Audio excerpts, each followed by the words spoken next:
And there is a live look at Marvis Frazier, who has just entered the ring here in the Glens Falls Civic Center. The record 16-1 with 7 knockouts. There are the vital statistics on the young man who is attempting to continue his father's legacy in the sport. Now entering the ring, the local favorite, trains and lives in Catskill, New York, has fought so many of his bouts here in the Albany, Troy, New York area. Mike Tyson entering as the warrior, the characteristic no socks, no robe look.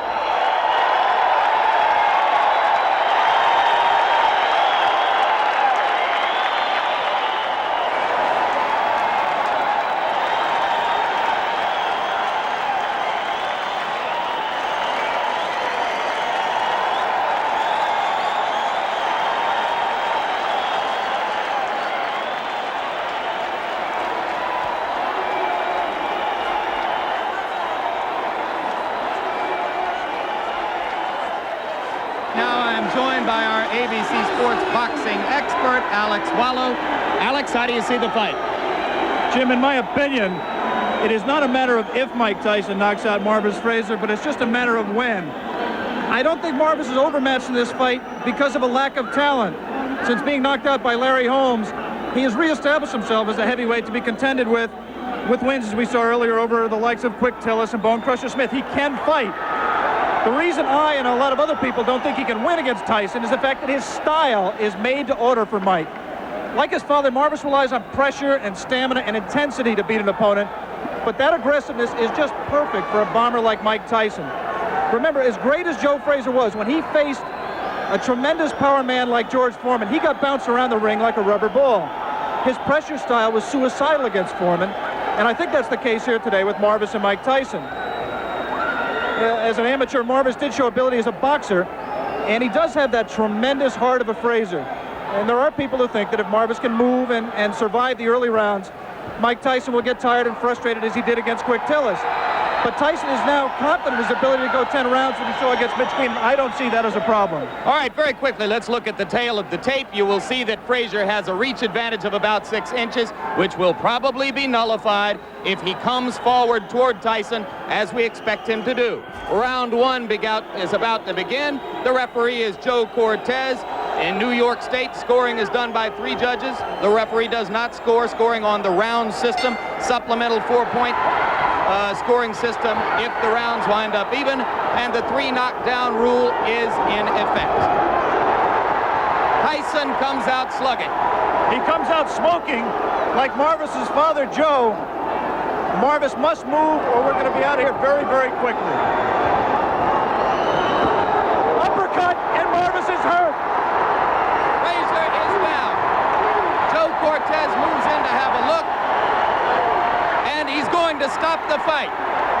It did not last 20 seconds. Tyson goes over to take a look at Marvis Frazier, obviously quite concerned. A terrific uppercut. The same punch with which Tyson knocked out Jesse Ferguson the first time you saw him here on ABC Sports. Watch the uppercut, the right uppercut. We're going to show it to you in just a moment. Right now, there is Jim Jacobs, yes. Manager of Mike Tyson talking to him. 30-second knockout sensation. Watch the right hand of Mike Tyson. Marvis in the corner and trap. There it was. Just clipped him right on the chin. The left was unnecessary. Marvis is badly hurt at this point. Uppercut again. And there, Marvis is out on his feet.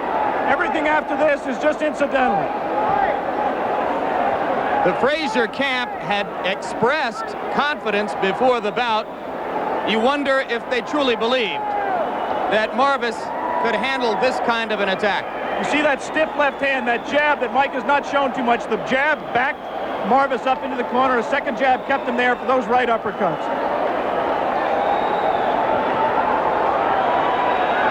There will continue to be skepticism in some quarters regarding Tyson's stamina, his ability to take a punch, his technique in the ring. But with each succeeding bout, any skepticism about his punching power has to evaporate.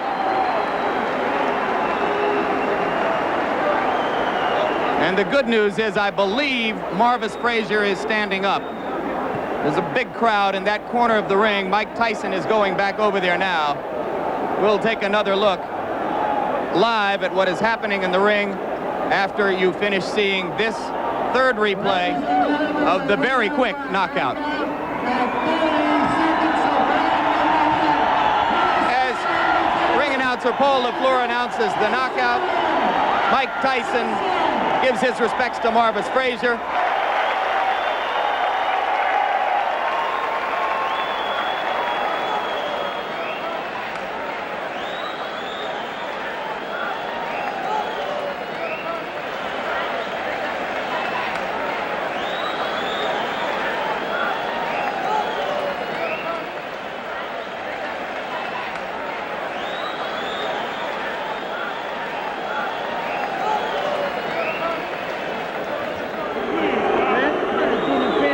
Michael, give me first your reaction to the fight. The fight, I was confident. I trained real hard with my trainer, Kevin Rooney, who I owe a great deal to. And I came out and I was confident. I came out, I knew the fight. I felt it deep in my heart. I was going to stop him in the first round. Did you know from watching tapes of him that you could hit him with the uppercut? No, that's my favorite punch. And I watched the time, and I knew from my trainer telling me, as he throws his punches, he bends down. And I knew that would be perfect for my uppercut. I planned on working the body more, but I saw the opportunity, and it looked too good to go away. You stuck him back in that corner with the jab, Mike. Is that jab going to become a big part of your repertoire as you go along? Almost definitely. Me and my trainer have been working constantly on the jab. And as you say, I feel so confident, and I knew deep down in my blood that I was going to stop him in the first round. You said that you feel fear before a fight.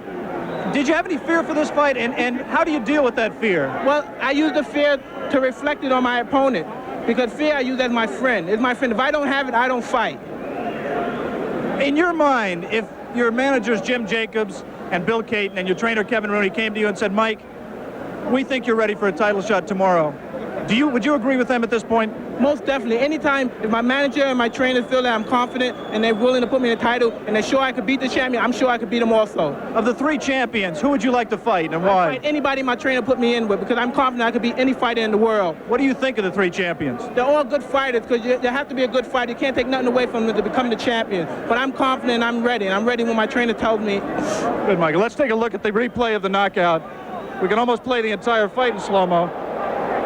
Here you're putting it back in the corner. There's the jab flicking out. Again the jab. And here comes the uppercut. Watch, look, everything's precise. I watched his hand come up. Watch him come down. As soon as he come down, boom! Look at that. Watch him come down. I knew he would come down. Get ready to say boom again, Michael. All right, boom. Look, and now look. Boom, come on. Boom, again. I'm going to hit him one more time. I like to hit him. Missed with that one, I would have killed. What can I say? What can I say? That's all she wrote. Missed with that one. Kevin Rooney, Mike Tyson's trainer. What do you go back in the gym when he gives such a perfect performance? How can you tell him he's got to improve? Well, I'm going to tell him that he could have went to the body a little bit more. You know, at 30 seconds, it's hard to get any criticism, but he could have worked the body a little bit more. Tremendous uppercut. He looked sensational, Kevin. Congratulations to you. Thank you very much. He's ready. He's ready to fight anybody in the world. Let me talk to Jim Jacobs, the co-manager of Mike Tyson. Jim, first of all, quickly, is a Larry Holmes fight in the works as Mike's fight later this year? Oh, most definitely. It's a fight that when we meet with Larry and his people, we're going to work out the terms and conditions. That will be Tuesday of this week? Well, in the middle of the week, we're going to meet with them, yes, and it's something that we will work out for the future. Absolutely. Congratulations on a sensational showing by your fighter. Well, thanks Jim. Very much.